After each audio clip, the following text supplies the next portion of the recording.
Boa noite a todos meus queridos irmãos, Hoje, nessa noite, eu quero falar aqui um assunto aqui para você que está fraco, para você que está desviado, ou quem sabe para você que ainda vai desviar ainda. Muitas vezes acontece que no livro de São Mateus, capítulo 26, o versículo 31, aqui está escrito: Então Jesus disse-lhe: Todos vós esta noite vos escandaliza em mim, porque está escrito: ferirá o pastor as ovelhas do rebanho e dispensará. Mas depois eu ressuscitarei, irei adiante de vós para a Galileia. Mas Pedro respondeu e disse: Ainda que todo escandalize em ti, eu nunca me escandalizarei. Disse-lhe Jesus: Em verdade te digo que nesta mesma noite, antes que o galo cante, 3 vezes me negará. 3 vezes me negará. Disse-lhe Pedro: Ainda que me seja necessário morrer contigo, não te negarei. E todos disseram o mesmo. Agora vamos lá para São Mateus, capítulo 11, versículo 6. Quero falar um pouquinho aqui dessa introdução. Glória a Deus. Quero falar um pouquinho dessa introdução aqui. São Mateus, capítulo 11 e o versículo 6. Aqui está falando sobre a respeito do maior pregador, o maior profeta. O maior profeta também negou Jesus também. A fé dele falhou também, né?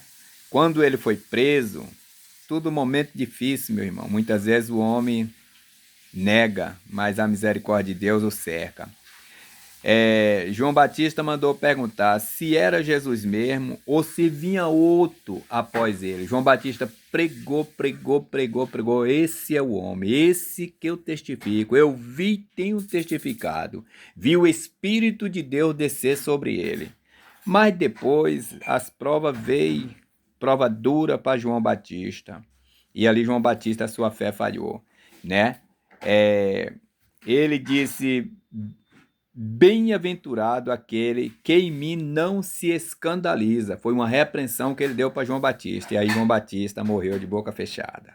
Os irmãos aqui também, no livro de Deuteronômio, capítulo 31, e o versículo, aleluia, o versículo 29. Aqui também, porque eu sei, Moisés dizendo, porque eu sei que depois da minha morte, certamente vos corromperá e vos desviará dos caminhos que vos ordenei. Então este mal vos alcançará nos últimos dias, quando fizer mal aos olhos do Senhor, para provocar a ira e a obra das vossas mãos.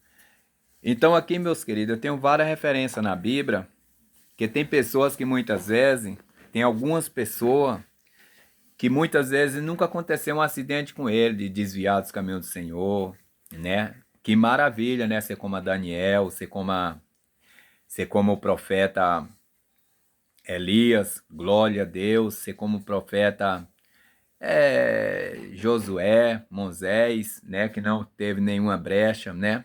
Mas Miriam, você vê o que aconteceu com Miriam, ficou anteleprosa, né? Porque com certeza foi um desvio muito grande da parte dela. O povo, quantas vezes o povo foi levado a cativo? Quantas vezes o povo foi levado a cativo? Por que eles foram levados a cativo?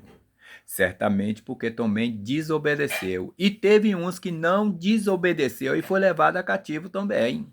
Foi levado a cativo também. Jeremias foi levado a cativo. Jeremias era homem santo, homem puro. Daniel também, Daniel, Sadraque, Mesaque e Abednego, né? Foi levado a cativo. né? Foi levado a cativo também, juntamente com os outros, né? Mas era homem obediente, era homem sincero, mas passou por certa situação difícil, mesmo que eles não desviaram, né? Mas passou por certa situação difícil. Mas os apóstolos, eles desviou porque já antes estava escrito que eles iam fugir, eles iam negar. Nem que seja por uma noite, mas negou. Negou, se escondeu na caverna, tá entendendo? Se escondeu na caverna. E assim, então tem muitas pessoas hoje que muitas vezes, não, porque eu sou esse aqui, né? Até mesmo chega uma pessoa desviada na igreja, aí eles falam, não, que não tem, não desviou porque foi infiel, que é porque ele não é servo de Deus, não é isso. Olha para a Bíblia, rapaz. Jesus diz, todos vós essa noite me escandaliza. São Mateus capítulo 26, o versículo 31. E aí, todos eles escandalizou, todos eles. Pedro diz que ainda que seja lícito, eu morrerei contigo. Jesus diz, antes que o galo cantar, essa noite você me negará 3 vezes. Amém, meus queridos? Então, meus queridos, você está desviado, volta, Jesus é grande para perdoar o seu pecado. Só tem um pecado que não tem perdão. A blasfema contra o Espírito Santo. Né? E isso é fácil, né? Se você xingou o Espírito Santo, se você blasfemou do Espírito Santo, né? Cada um sabe aquilo que você teve. Tem pessoas que muitas vezes ele tem uma discussão e faz e acontece, né? E só Deus sabe, né? E você também sabe, nós também sabemos, né? Mas a blasfema contra o Espírito Santo é um pecado que não tem perdão. Amém? Nem nesse século, nem no futuro, se você blasfemar do Espírito Santo. Mas enquanto até mesmo você desviou, só não pode ficar também usando de engano dentro da casa de Deus. Porque aí tem uma parte da pessoa desviar e a pessoa ser um lobo. O lobo é diferente da pessoa desviar dos caminhos do Senhor. Aí há a diferença entre o que desvia e o que é lobo, o que é destruidor da obra de Deus. Há uma grande diferença. Viu, meus queridos? Há uma grande diferença entre a ovelha e entre o bode. Há uma grande diferença. O bode é destruidor, o lobo é destruidor. Mas a ovelha não. A ovelha muitas vezes pode até distanciar, né? Nós estamos sujeitos muitas vezes a distanciar, mas não ser enganador. Amém, meu querido? Que Deus abençoe a todos.